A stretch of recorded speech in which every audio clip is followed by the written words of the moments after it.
상증세? 아우, 중요하지 않습니다. 상증세 중요한 거는 뭐냐면, 이게 그 세법 파악을, 그러니까 세무사 2차 시험 준비할 때는 되게 중요한 내용이에요.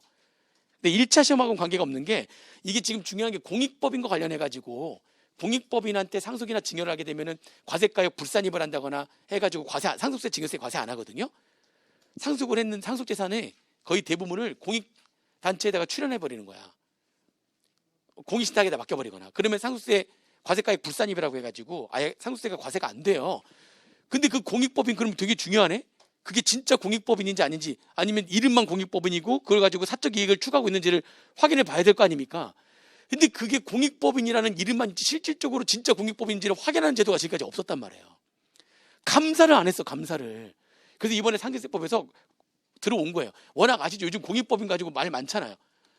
공익단체들이 뭐 자기네들은 관행적으로 그래 왔다 이런 하도 헛소리를 많이 하니까 그런 말이 안 되는 거죠. 그래서 공익단체들이 헛짓을 너무 많이 하니까 진작에 있었어야 되는 게 이제 들어오는 겁니다. 주기적으로 감사인 지정해야 되고요. 이제 그 감사인과 관련된 거예요. 주기적 감사인 지정제도 관련된 내용들이었기 때문에 이 내용은 이제 실제로 1차 시험하고는 관계가 다 없고요. 2차 시험에서 세법 파악 관련된 세무사 시험에서만, 회계사 시험하고는 관계가 없고요. 이제 세무사 시험에서 2차 시험에서는 중요한 내용인데 한번 쭉 읽어보시라고 넣는 거지, 1차 시험하고는 회계사 시험 준비하는 사람들하고는 크게 관계가 없습니다.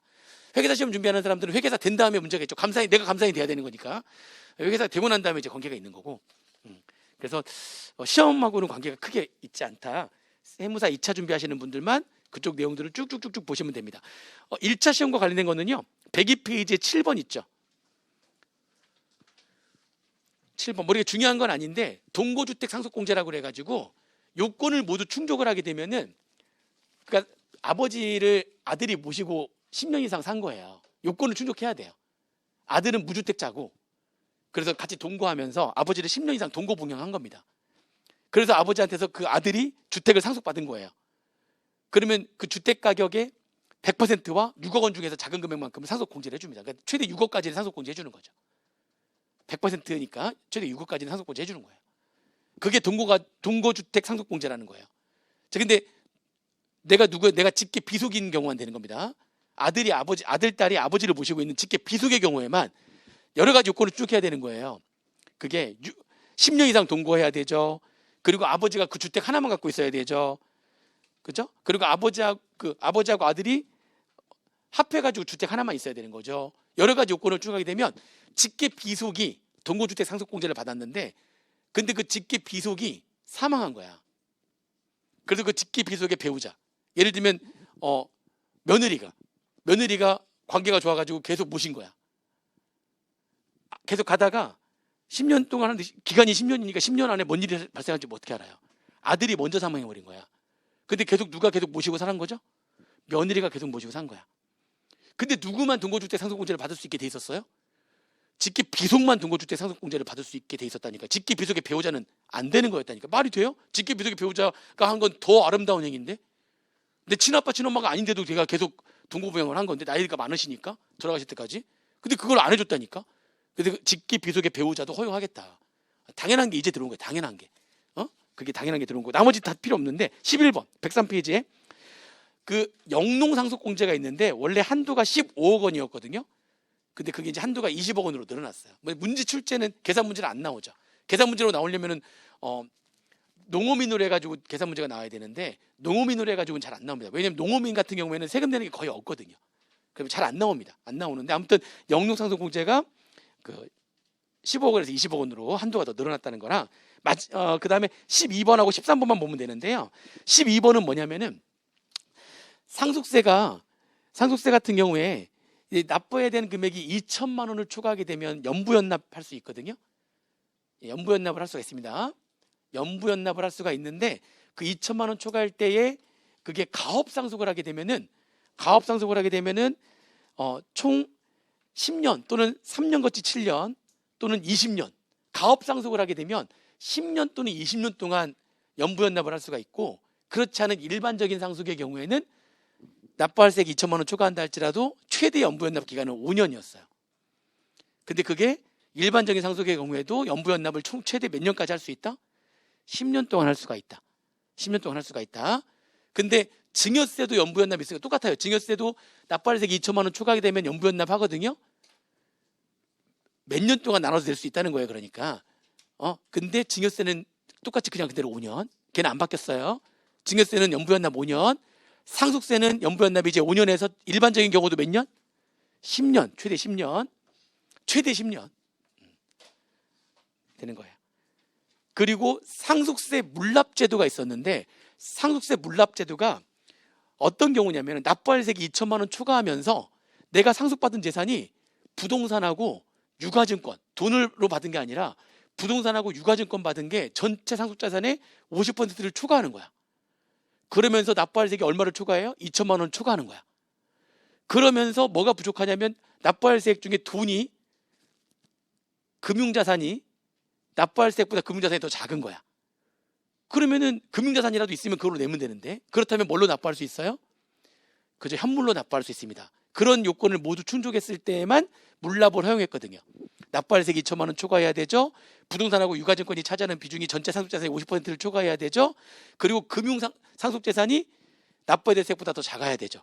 이런 요건들을 모두 충족을 하게 되면 물납을 허용했거든요. 근데 이번에 물납이 하나 더 들어왔어요. 문화재, 그죠? 또는 미술품. 문화재하고 미술품의 경우에도 밑에 요건 한번 보세요. 2천만 원을 초과해야 되고요. 상속 납부세액보다 금융재산가액이 납부세액보다 더 작으면, 그러면은 이것도 물납을, 그 문화재랑 미술품으로 물납을 할 수가 있는 겁니다. 토지하고 유가증권뿐만이 아니라 이제 문화재, 미술품도 뭘 할 수 있게 생겼어요. 이제 물납을 허용하는 게 하나 더 생긴 거예요. 그렇게 보시면 되겠습니다. 예전에는 부동산하고 유가증권만 있었는데 이제 문화재와 미술품도 두 가지 요건을 충족하게 되면 물납을 할 수가 있다. 아시겠죠? 그렇게 보시면 되겠습니다. 뭐 보시면 되고요. 나머지 이게 증여세는 사실은 그 3번이 좀 중요한 내용이긴 한데 조금, 아니 그러니까 3번만 보시면 돼요. 3번만. 나머지는 불필요. 3번은 간단하게 제가 얘기할게요. 그 마지막인데, 상속재산 평가는 뭐 볼 거 다 없고요. 증여세에서 3번 있죠. 그게 지금 뭐 특정 법인과 거래를 통한 이익의 증여의제 이건데, 이게 이런 내용이에요. 그러니까 내가 특수관계 법인하고, 그죠? 특정 법인이 지금 여기 보면은 이렇게 A가 있고요. 그 다음에 이제 특정 법인이라고 해가지고 내가 집에 여기 A가 있고, 그 다음에 여기 특정 법인이 있고, 이 법인에 이 A의 특수관계자가 지분율이 일정 % 이상의 지분율을 가지고 있는, 여기 이 법인에 특정 주주가 있죠. 주주의 B가 있는데 얘가 A의 특수관계자인 거죠. 그러니까 A의 특수관계자 이렇게 보시면 돼요. 그리고 얘가 이제 특정 법인이야. 특정 법인. 근데 이 특정 법인이 예를 들면은 지금 여기 안에 있는 주주가 있는데 얘랑 거래를 해가지고요. 얘가 얘랑 거래를 하는 거야. 그래서 얘가 이익이 늘어나는 거죠. 그러면 이익이 늘어나 버리면은 주가가 올라갈 거 아니에요. 그만큼 주가가 올라가게 되면 얘가 가지고 있는 이 특정 법인의 주식 가치가 올라가는 거니까 얘의 재산이 커지는 거죠. 그러면 이거는 얘가 얘한테 뭐 한 거나 마찬가지 아니냐. 그렇죠. 이건 얘가 얘한테 증여한 거나 마찬가지 아니냐. 이렇게 보는 거잖아요. 그래서 이게 증여의제라는 것 중에 하나예요. 특정 법인과의 거래를 통한 이익의 증여의제. 무슨 얘기인지 이해되시죠? 지금 간단하게 얘기하면 이런 거예요. 그러니까 얘가 직접 얘한테 증여를 딱 하면 당연히 증여세인데, 그게 아니라 얘의 뭐 아들이 여기에 뭐 지배주주로 있는 그런 특정 법인하고 얘가 거래를 해가지고 여기 이익을 높여버리는 거지. 그러면 얘가 가지고 있는 주가가 올라가는 거니까, 그러면 얘 자산 가치가 커지는 거잖아요. 그거를 증여한 걸로 의제하겠다는 거예요, 지금. 특정 법인과의 거래를 통한 이익의 증여 의제인데, 문제는 보세요. 원래 만약 예를 들면 거래를 해가지고 발생하는 그 이익이, 이 이익이 예를 들면 100억이라고 가정을 해볼게요. 100억이라고 가정을 해볼게요. 이렇게. 그러면 이걸 가지고 이것 때문에 얘가 뭘 내는 거죠? 뭐는 내는 거예요. 그러니까 여기 누가 지금 이익이 발생했으니까. 그렇죠. 원래 그거를 얘가 얘한테 직접 만약 증여를 했다면, 얘가 100억의 이익을 얘한테 주는 게 아니라 만약 얘한테 줬다면 얘는 그 100억에 대해서 무슨 세를 냈어야 되는 거죠? 증여세를 냈었어야 되는 거야. 그 이 100억에 대해서 이제 증여세를 내면은 그 금액을 얼마라고 가정할, 이걸 40억이라고 가정해 볼게. 이렇게 100억에 대한 증여세를 40억. 근데 얘가 이렇게 해버리면서 만약에 이 증여의제 규정이 없었 이게 이 규정이 없잖아요. 그럼 무슨 세만 내면 되는 거죠? 법인세만 내면 되는 거잖아요. 법인세는 2천억 넘어가지 않으니까 최대가 25%니까 이거 가지고 법인세를 25억을 이렇게 내는 거지. 그러면 그냥 얘가 1인 주주라고 아예 가정을 해볼게요. 논의의 편의상 이 법인의 1인 주주야. 얘가 주주가 B가 A의 아들이 1인 주주라고 아예 가정을 해버리면, 그러면 얼마를 더 증여세를 내게 하면 되는 거예요? 딱 느낌이 딱 얼마를 더 증여세를 더 내게 하면 되겠어요? 그렇죠. 여기 법인세 얼마 냈으니까 25억을 냈으니까. 그러니까 지금 거기서 말하는 게 그거예요. 그 증여의제 이익에 대해서 증여세를 내게 할 때에는 우리 딱 봐도 지금 얼마를 딱 더 내게 하면 되겠습니까? 직접 증여했다면 40억인데 이렇게 해가지고 증여의제 규정이 없었다면 법인세만 낼 거 아니에요. 그쵸? 법인세만 낼 거 아닙니까? 그 증여의제 이익 법인세만 내는 거니까 추가로 얼마를 더 증여세로 내게 하면 되겠어요? 15억 원을 증여세로 더 내게 하면 되겠다. 이런 느낌, 이런 거잖아요 지금. 그죠? 이렇게 돼야 되는데 그동안 규정이 어떻게 돼 있었냐면은 요 금액 요거 이렇게 하면 되는데 얼마를 더 증여세로 내게 하는 거냐, 거기 산식을 잠깐 봐보시면요, 그동안 엉터리로 돼 있었던 거예요. 그러니까 그게 이 산식이 좀 복잡한데 뭐가 바뀐 거냐면 증여의제이익에다가 증여세를 곱한 거, 증여의제이익에다가 증여세를 곱한 금액하고 한도가 뭐냐, 한도만 보세요. 주주에게 직접 증여했을 경우에 증여세 얼마죠 지금? 40억에서 그 현행 규정 보세요. 뭘 빼죠?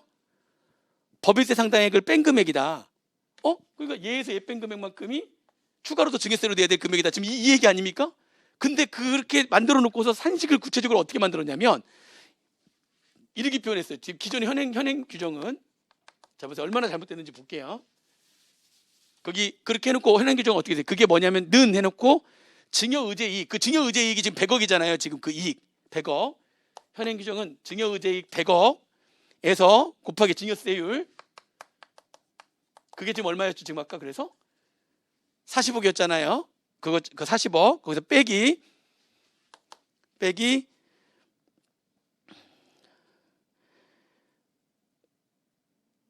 증여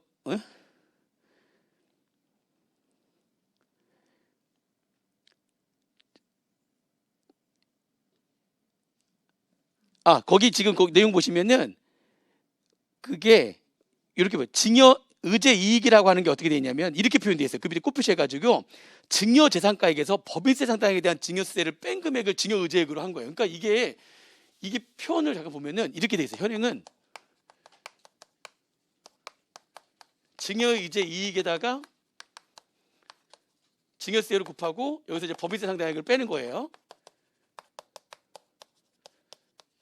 근데 개정 규정은 뭐냐면 이게 말이 조금 달라요. 증여의제 이익이야. 증여재산가액.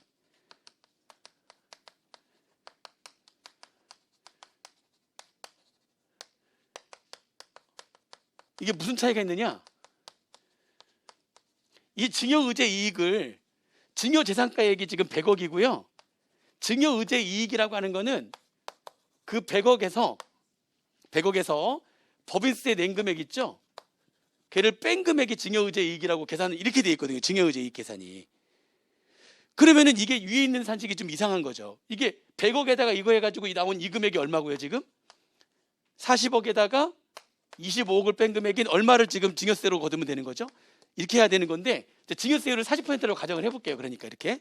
근데 증여의제 이익 여기다가 증여세를 곱하니까 100억에다가 40%를 한 게 아니라 75억에다가 40%를 곱하는 식으로 지금 돼 있다니까요. 이게 좀 잘못된 거예요. 증여의제 이익이 아니라 증여재산가액으로 했었어야 되는 건데 총 얼마를 더 내야 되는 거, 아까 얘기했잖아요. 얼마를 더 내야 되는 거죠. 그러니까 그래서 법인세는 25%고 증여세는 40%로 가정을 한다면 15억을 더 내면 돼야 되는 거 아닙니까? 근데 그게 그렇게 안 돼 있고 증여의제 이익은 증여재산가액에다가 법인세를 뺀 금액을 증여의제 이익으로 하게 돼 있거든요. 근데 그 증여의제 이익에다가 증여세를 곱하는 거니까 75억에 그러니까 40% 하게 되면 얼마예요? 그러니까 30억이고 거기에다가 25억을 빼는 거니까 얼마만 더 내면 되는 거죠? 이게 잘못돼 있었단 말이에요. 이게 얼마를 더 내야 되는 게 맞는데 15억을 더 내야 되는 게 맞는데 이 표현이 잘못돼 있었어요. 증여의제 이익은 증여로 인해 가지고 직접 증여받았다면은 받았어야 되는 금액에서 법인세 상당액을 뺀 금액을 증여의제 이익으로 한다라고 돼 있거든요.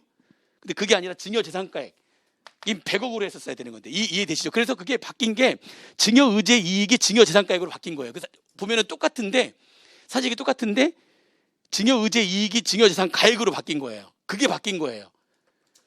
증여의제 이익이라고 하는 거는 직접 받았다면 그 증여받은 세액에서 법인세 상당액을 뺀 금액을 증여의제 이익으로 한다 이렇게 돼 있거든요. 그러니까 여기에다가 곱하는 게 아니라 이 100억에다가 곱해야지. 그러니까 100억에다가 증여세를 곱하기 만큼을 내야 되는데 법인세는 25억 냈으니까 나머지 15억만큼을 증여세로 더 내야 된다. 이게 맞는 거죠. 그러니까 그렇죠? 근데 이 잘못된 산식이어가지고 제대로 된 산식으로 바꾼 거예요. 그거 하나만 좀 보시면 되겠습니다. 그런 내용이에요. 그런 내용. 됐죠? 그 나머지는 뭐 명확하게 한 거고 뭐 이런 거기 때문에 안 보셔도 됩니다. 여기까지. 됐어요. 그래서 지금 내용이 그래도 작년보다는 좀 빨리 끝난 거예요. 작년에는 뭐 지금 4시에 시작했으면 11시 정도 뭐 이렇게 끝나는 거였었는데 작년보다는 그래도 한 2시간 정도. 왜냐면 이게 이 계산 문제가 심하게 그러니까 뭔가 아까 우리 그 주식의 선택과 같은 벤처기업 주식의 선택과 같은 이런 것들이 몇 개만 더 있으면 그거 설명을 해야 되기 때문에 그 계산 구조가 바뀐 것들은 설명을 해야 되는 거니까 그거는 하나를 설명하도록 시간이 좀 오래 걸리거든요. 근데 이번에는 설명이 많이 필요한 게 그거 하나 말고는 거의 없어가지고 크게 없어가지고 그나마 이제 그런 거고 말 문제로는 좀 많이 나오지 않을까. 특히 이제 국기법이라든지 부가가치세법이라든지 법인세나 소득세도 말 문제로 나올 수 있는 것들은 꽤 많이 바뀌었는데 계산에 영향 미치는 것들은 그렇게 크지 않다 이번에는 보시면 되고요. 그리고 이거는 진짜 회계사를 기준으로 해서 만든 건데 세무사 기준으로 해가지고는 국징법이랑 국조법도 이제 좀 개정이 됐는데 조처법은 개정이 된 게 없고요. 세무사 쪽은 나중에 이제 세무사 기출문제집 나올 때는 상승세가 빠지고 이제 국징이랑 국조가 들어가는데 많지 않아요. 국징하고 국조는 거의 많지 않은데 그거는 따로 유튜브 찍어가지고 올릴 거니까 그렇게 알고 계시면 되고 회계사 준비하시는 분들은 그냥 이것만 이렇게 해서 보시면 되겠습니다. 이번에 기출문제집은 작년이나 차이점이 좀 있는 게 8개년 동안 기출문제집 개정된 내용 반영해가지고 넣었고요. 거기에다가 뒤에 모의고사가 2개가 들어가 있어요. 모의고사 2개가 들어가 있는데 그 모의고사 2개는 최대한 기출문제 그 개정되는 부분도 좀 많이 좀 어느 정도 반영을 해가지고 모의고사 2개를 만들었거든요. 그래서 그 모의고사는 쉬운 문제는 아닙니다. 실제 시간을 좀 재보고 문제 푸실 때는 언제나 기출문제랑 모의고사 풀 때는 기본적으로 풀 때 시간을 딱 정해놓고요. 처음부터 끝까지 어떻게 한다고요? 중간에 내가 버린 파트라든지 내가 가져간 파트라도 문제가 너무 사이즈가 크면 일단 스킵하면서 처음부터 끝까지 문제를 푸는 연습을 하셔야 된다고 그랬죠. 처음부터 끝까지 문제를 푸셔야 돼요. 그래서 내가 풀 수 있는 것들은 다 풀고 내가 버린 파트는 X, 내가 가지고 간 파트지만 문제가 너무 커가지고 스킵한 거는 세모. 그래서 일단 버릴 거 버리면 스킵하면서 끝까지 다 풀고 돌아오면서 세모 표시한 거. 걔네들만 다시 문제 풀면서. 그러니까 버릴 거 다 버리고 난 다음에 마킹까지 하는 거죠. 1단계. 스킵 잘하고, 그죠? 그리고 문제를 풀어요. 그러면 한 25개 풀 거예요. 그러겠죠. 25개 정도 풀고, 그 다음에 마킹하고, 일단 25개 군데군데 띄엄띄엄 있지만 마킹하고, 2단계 세모 표시한 거 문제 풀고, 얘는 풀면서 마킹하고, 바로 그러면은 시간이 이제 거의 대부분 한 32개, 33개 이제 공부를 많이 했으면 많이 풀 거고 공부가 좀 덜 됐으면 한 30개 채 안 됐을 때 끝날 수도 있고. 그죠? 3단계 남은 게 있어. 그냥 찍는 거 아니죠? 딱 봐가지고 가장 적은 번호로 해가지고 한 번호로 밀면 돼요. 제가 수업 시간에 그런 얘기를 했었거든요. 한번 수업 시간에 이게 완전히 똑같진 않지만 오지선 다니까 1, 2, 3, 4, 5는 8개씩 있으면 딱 정확하게 나눠지는 거잖아요. 근데 완전히 8개씩은 아니더라도 거의 배분 맞춘다. 그랬더니 어떤 수험생이 자기는 직접 해보는 사람이라면서 10년 동안 문제를 가지고 다 해본 거야 진짜. 우리 카페에 올려놨어요. 그래서 그 사람이 저도 올려놨는데 저는 안 해봤거든요. 근데 대충 보면 비슷비슷해서 그런가 보다 했는데 다 해본 거야. 그래서 진짜 8개씩 딱딱 떨어진 애도 몇 개 있고 아니면은 많이 차이 나봤자 하나, 진짜 많이 차는 거 가끔씩 8개가 아니라 6개가 된 적도 있긴 한데 거의 대부분 8개에서 플러스 마이너스 하나, 진짜 간혹 플러스 마이너스 둘. 그러니까 거의 배분한다는 거죠. 그러니까 딱 풀었을 때 남은 거가 딱 봤더니 4번이 하나밖에 없네. 그럼 나머지 내가 안 푼 건 다 몇 번이라고 보시면 돼요. 4번이 훨씬 많은 거야. 거의 배분한다니까요. 완전히 그냥 한쪽으로 몰아서 이렇게 안 해요. 그러니까 플러스 마이너스 한두 개. 아니면 딱 어떤 해는 다 8개가 딱 맞아 그냥. 그렇게 나온 해도 있고.